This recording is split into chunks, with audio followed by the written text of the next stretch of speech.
बच्चों, आज इतिहास विषय में पाठ 8 उद्योग तथा व्यापार।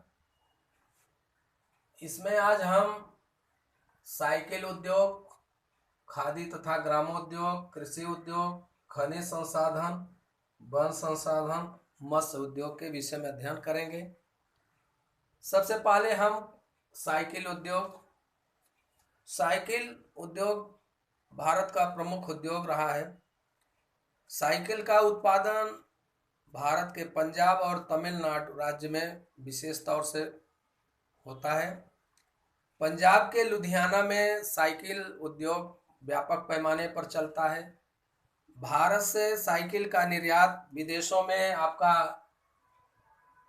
Nigeria, Mexico, Kenya, Uganda, Brazil आदि देशों को किया जाता है। दूसरा है खादी तथा ग्रामोद्योग। औद्योगिकरण को गति देने के लिए खादी तथा ग्रामोद्योग आयोग की स्थापना की गई है। इस आयोग का उद्देश्य है पारंपरिक उद्योग, हस्त उद्योग, कुटीर उद्योग तथा स्थानीय स्तर पर उपलब्ध साधन सामग्री तथा मानव संसाधन का उपयोग में लाने वाले लघु उद्योगों का विकास हो, रोजगार निर्मित के माध्यम से गांव स्वावलंबी बने। यही खादी तथा ग्रामोद्योग आयोग के उद्देश्य हैं। तीसरा है कृषि उद्योग। भारत का प्रमुख व्यवसाय, 70% लोग कृषि व्यवसाय में लगे हैं। भारत में कृषि की 3 प्रमुख फसलें, रबी, खरीफ, जायद की फसलें होती हैं।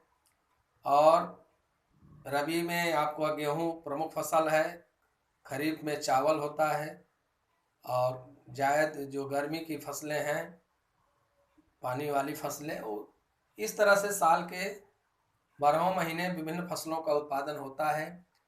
प्राचीन काल से खेती हमारे देश में हो रही है।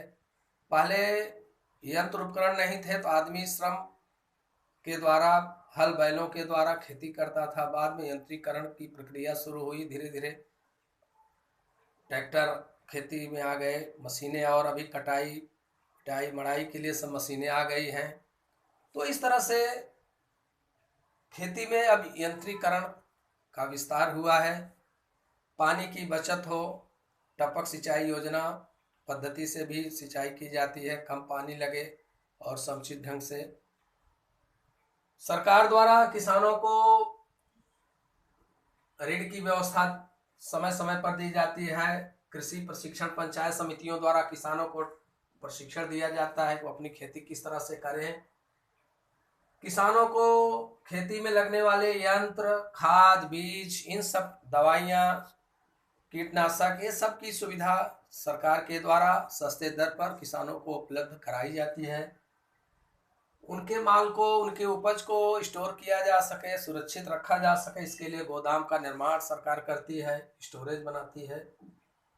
जिला व्यवसाय मार्गदर्शन संस्था की ओर से किसानों का मार्गदर्शन भी किया जाता है। पंचायत समिति में किसानों को बुलाकर उनको ट्रेन भी किया जाता है। सरकार की ओर से ऋण उपलब्ध कराया जाता है, दवाइयाँ दी जाती है, यंत्र उपकरण उपलब्ध कराए जाते हैं, उनकी मृदा की का परीक्षण भी किया जाता है।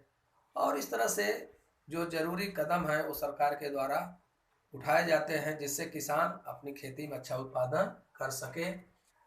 भारत सरकार की नीति में चौथी पंचवर्षीय योजना की नीति अवधि में कागज उद्योग, औषधि उद्योग, मोटर उद्योग, ट्रैक्टर, चमड़े की वस्तुएं, वस्त्र उद्योग, खाद्य पदार्थ प्रक्रिया, तेल, रंग, शक्कर आदि उद्योगों पर ज्यादा ध्यान दिया गया चौथी पंचवर्षीय योजना में। और वर्ष 1970 की औद्योगिक अनुज्ञप्ति नीति के अनुसार 5 करोड़ रुपयों से अधिक निवेश लगाने वाले सभी कारखानों को भारी उद्योग में लाना निश्चित किया गया। जो 5 करोड़ से ज़्यादा पूंजी लगाएंगे, निवेश करेंगे, वो लघु उद्योग में नहीं आएंगे, वो भारी उद्योग उनको माना जाएगा।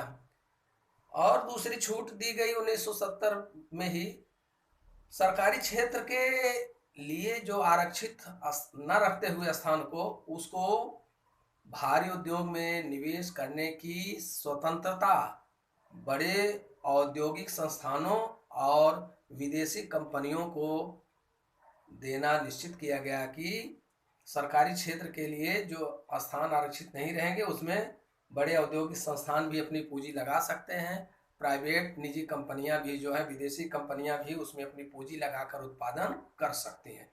तो इस तरह से भारत सरकार की नीति चौथी पंचवर्षीय योजना में खेती पर आधारित चीज़ों पर ज़्यादा ध्यान दिया गया और 1970 में 5 करोड़ से ज़्यादा रकम वाले को भारी उद्योग में शामिल किया गया और सरकारी क्षेत्र के लिए आरक्षित न रखते हुए बड़े औद्योगिक संस्थानों को स्वतंत्रता दी गई, विदेशी कंपनियों को भी आने की छूट दी गई। अगला है खनिज संसाधन, लोहा और पत्थर का कोयला औद्योगिक विकास के लिए बहुत आवश्यक है। पत्थर को कोयला ऊर्जा के लिए, लोहे से वस्तुएं बनती हैं। आज का युग लौह युग है, जैसे स्वर्ण युग और रजत और ये सब ताम्र युग था, उस तरह से आज के वर्तमान देखें तो सारी चीज़ें लोहे पर ही आधारित हो गई हैं, इसलिए आज का युग लौह युग है। भारत में लोहा, मैग्नीज, कोयला, खनिज तेल के पर्याप्त भंडार हैं और विभिन्न राज्यों में इसके भंडार पाए जाए, इसलिए भारत में खनिज संसाधन उपलब्ध हैं और इन पर आधारित उद्योगों का विकास भी हुआ है।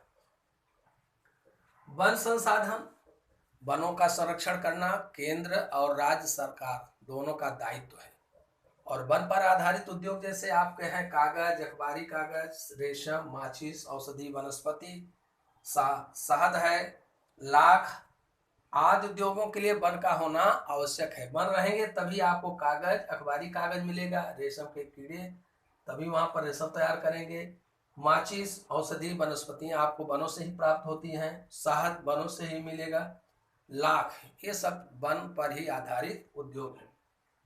अगला है बच्चों मत्स्य उद्योग, मछली मत्स्य उद्योग।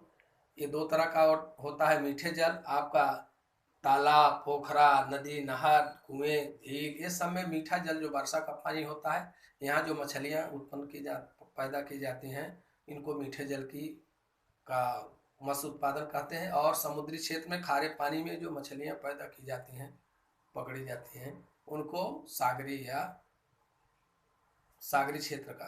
तो सागरी क्षेत्र में भी हो चाहे मीठे जल में, सरकार अभी मत्स्य उत्पादन के लिए उन व्यवसाय में लगे लोगों को काफ़ी प्रशिक्षण दे रही है। उनके लिए नायलॉन के जाल हैं और आप बोट की व्यवस्था, स्टीमर की व्यवस्था, मत्स्य की उत्तम किस्म की जो बीज है उसके लिए दवाइयाँ हैं, संरक्षण की उपलब्ध।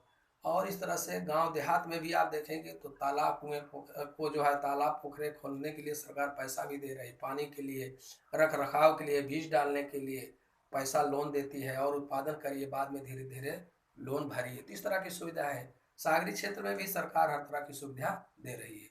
तो मीठे जल का मत्स्य उत्पादन और खारे जल का मत्स्य उत्पादन होता है हमारे देश में।